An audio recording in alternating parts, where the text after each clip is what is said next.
আসসালামু আলাইকুম।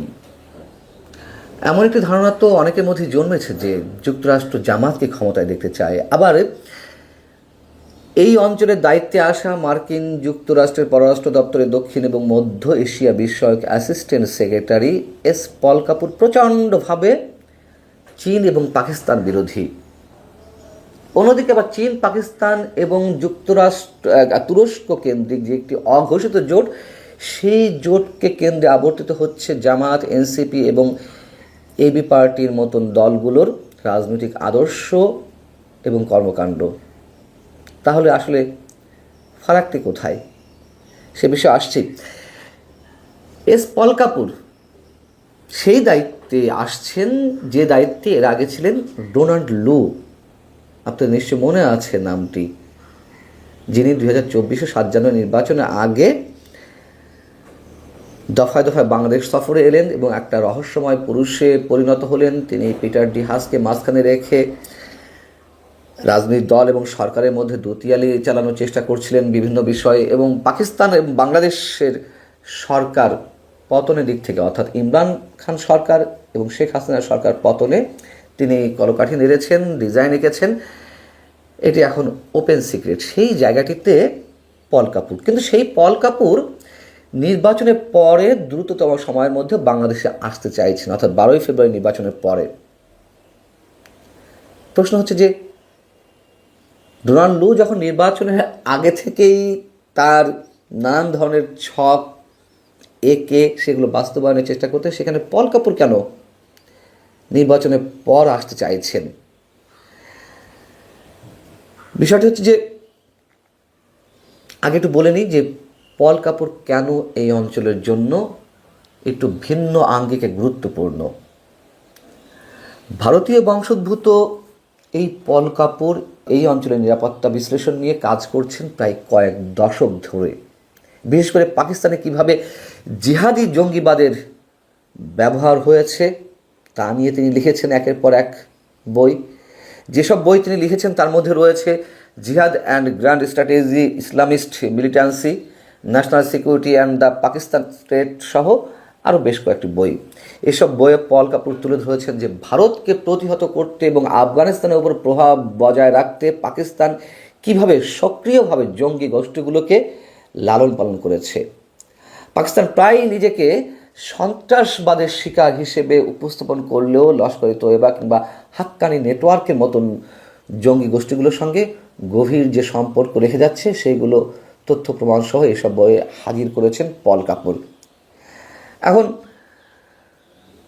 Donald Trump এই পল কাপুরকেই গত ফেব্রুয়ারিতে তিনি মার্কিন যুক্তরাষ্ট্রের দক্ষিণ এবং মধ্য এশিয়া বিষয়ক অ্যাসিস্ট্যান্ট সেক্রেটারি পদে মনোনীত করেন এবং পরবর্তীতে সেটি মার্কিন সিনেটে অনুমোদন পায়। মার্কিন সিনেটে যখন তিনি আত্মপক্ষে সমর্থনের বক্তব্য দিচ্ছিলেন, সেই বক্তব্যে তিনি কী বলেছিলেন একটু তুলে ধরতে চাই। তিনি বলছিলেন যে দক্ষিণ এশিয়ায় ভারতের পর বাংলাদেশের অর্থনীতি বৃহত্তর। যুক্তরাষ্ট্র এবং ভারতের মধ্যে বিভিন্ন বিষয়ে অভিন্ন স্বার্থ রয়েছে। এর মধ্যে প্রধান হলো চীনের আধিপত্য মুক্ত একটি মুক্ত ইন্দো প্যাসিফিক অঞ্চল নিশ্চিত করা। এই কটি লাইনে, এই কটি শব্দে তিনি চীন, ভারত, যুক্তরাষ্ট্র, বাংলাদেশ সম্পর্কেও তার একটি ধারণা তিনি ব্যক্ত করে ফেলেন। এবং এর সঙ্গে পল কাপুর আরও বলেছিলেন যে যুক্তরাষ্ট্র ভারতের সম্পর্ককে আরও বিশাল সম্ভাবনার পথে নিয়ে যেতে তিনি কাজ করবেন, যদি কিনা তিনি মনোনীত হন চূড়ান্তভাবে এই অঞ্চলের দায়িত্বে। আবার বাংলাদেশে নিযুক্ত হয়ে নতুন যে মার্কিন রাষ্ট্রদূত এলেন ব্রেন্ট ক্রিস্টেনসেন, তার বক্তব্য একই রকম। তিনি মার্কিন সিনেটে যে বক্তব্য দিয়েছেন, বাংলাদেশে এসেও সাংবাদিকদের সামনে একই কথা বলেছেন। তিনি বলছেন যে আমি শুনানিতে যেমন প্রতিশ্রুতি দিয়েছিলাম আমি আমাদের বন্ধুদের সঙ্গে যোগাযোগ রাখব। সরকারে যারা থাকবেন, সেটা অন্তর্বর্তী সরকার হোক বা নতুন নির্বাচিত সরকার, যদি বাংলাদেশ সরকার সেই পথে যেতে চায় তাহলে কিছু নির্দিষ্ট ক্ষেত্রে চীনের সঙ্গে যুক্ত হওয়ায় ঝুঁকিগুলো আমি স্পষ্টভাবে তুলে ধরবো। নিশ্চয়ই এটি নিয়ে অনেক আলোচনা হয়েছে, আপনারা শুনেছেন যে চীনের সঙ্গে বাংলাদেশের সম্পর্ক রাখা যাবে না। বাংলাদেশ তাদের কত ঝুঁকির মধ্যে রয়েছে সেক্ষেত্রে সেটা আমি বোঝাবো এবং বোঝাতে সক্ষম হব। এখন প্রশ্ন হচ্ছে কোন পথে হাঁটছে যুক্তরাষ্ট্র? ভারতই বা কী করবে? এই নির্বাচনে যে দলই ক্ষমতা আসুক না কেন সত্যি সত্যি সেই দলের সঙ্গে যুক্তরাষ্ট্র কাজ করবে, নাকি কোন দল ক্ষমতা আসবে সেটি আগেই যুক্তরাষ্ট্র সেট করে রেখেছে? তাহলে পল কাপুর কেন নির্বাচনের পর আসবে? আমরা জানি যে এই অঞ্চলে পল কাপুরের হয়ে আপাতত দায়িত্ব পালন করছেন ভারতে নিযুক্ত মার্কিন রাষ্ট্রদূত সার্জিও গোরের মধ্যে ভারতের বিভিন্ন ধরনের অনুষ্ঠানে তার বিভিন্ন ধরনের দৃষ্টিভঙ্গি প্রকাশ করেছেন বাংলাদেশ বা নির্বাচন বিষয়ে। অতএব আমরা ধরে নিতে পারি হয়তো খেলার ছকটি আগে থেকেই নির্ধারিত। চীনের ক্ষেত্রে ভারত যুক্তরাষ্ট্র একই সরল রেখায় সবসময় অবস্থান করে, এটি আমরা সবাই জানি। কিন্তু এটিও সত্য কথা, আঞ্চলিক খেলায় ভারত যুক্তরাষ্ট্রের সব এজেন্ডাকে সমর্থন করে না। ভেতরে ভেতরে উপর থেকে হয়তো তাদের সম্পর্ক থাকতেই পারে।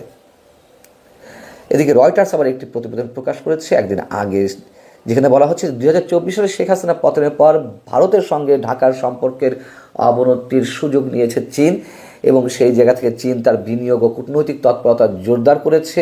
চীনের রাষ্ট্রদূত ইয়াওয়েন তাকে সম্প্রতি বাংলাদেশের রাজনৈতিক নেতা এবং সাংবাদিকদের সঙ্গে বিলিয়ন বিলিয়ন ডলারের অবকাঠামো প্রকল্প নিয়ে দফায় দফায় বৈঠক করতে দেখা গেছে, কথা বলতে দেখা গেছে। এমনকি ভারতের সীমান্ত সংলগ্ন বাংলাদেশের একটি অঞ্চলে ড্রোন তৈরির কারখানা স্থাপনের বিষয়েও চীনের সঙ্গে প্রতিরক্ষা চুক্তি স্বাক্ষরিত হয়েছে। তাহলে সমীকরণগুলো কোথায় যাচ্ছে? এ কথা ঠিক যে চীনের সঙ্গে ঘনিষ্ঠতা অর্থ, বাংলাদেশের ক্ষেত্রে চীনের সঙ্গে ঘনিষ্ঠতা অর্থ এই নয় যে ভারতের সঙ্গে সম্পর্ক একেবারে ছিন্ন হয়ে যাবে। তখন আওয়ামী লীগের সময় আমরা দেখেছি একই সঙ্গে চীনের সঙ্গে এবং ভারতের সঙ্গে সম্পর্ক রাখতে, এবং বাংলাদেশের অর্থনৈতিক ক্ষেত্রে চীনের প্রভাব অনেক বেশি। যদিও একই সঙ্গে সম্পর্ক রেখেছে, কিন্তু তারপরেও ভারত কিন্তু সেটি ভালো চোখে নেয়নি, এবং এই যে শেখ হাসিনা সরকারের পতন, সেক্ষেত্রে ভারতের একটা সামান্য খেলা থাকতেও পারে, এ কথাও অনেকে বলেন। এখন শেষ প্রশ্ন হচ্ছে, এই যে মধ্য বা চরম একটি ডানপন্থার উত্থান ঘটতে যাচ্ছে এই নির্বাচনের মধ্য দিয়ে, অনেকের যে আশঙ্কা, সেক্ষেত্রে চীনের যে প্রভাব পড়বে, ভারত সেটি কত দূর পর্যন্ত মেনে নেবে, অথবা যুক্তরাষ্ট্র যে খেলা খেলছে সেক্ষেত্রেও ভারতের প্রচ্ছন্ন সমর্থন কতটা থাকবে, ভারতের আলাদা কোনো এজেন্ডা তার মতো করে সে বাস্তবায়ন করবে কিনা, অনেক জটিল সমীকরণ। অতএব